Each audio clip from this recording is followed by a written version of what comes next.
نهار مشى معايا صاحبي للعروبية دخلنا من الباب الكبير، قال لي نسدو، قلت ليه لا خليه، هاد الباب كيبقى محلول.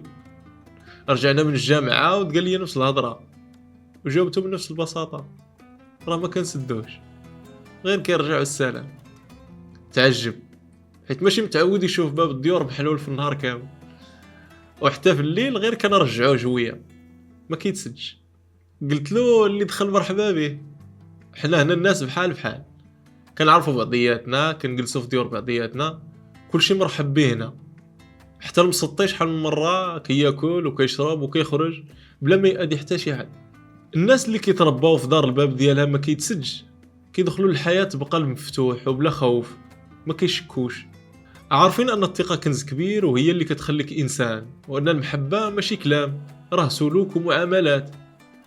فهاد التربيه عطاونا والدينا حاجه بسيطه ولكن كدوم، ان دارك ممكن تكون ملجأ، وان الجار ماشي عدو، وان الحياه كتكون اسهل فاش ما كتخافش من كل طرقه في الباب.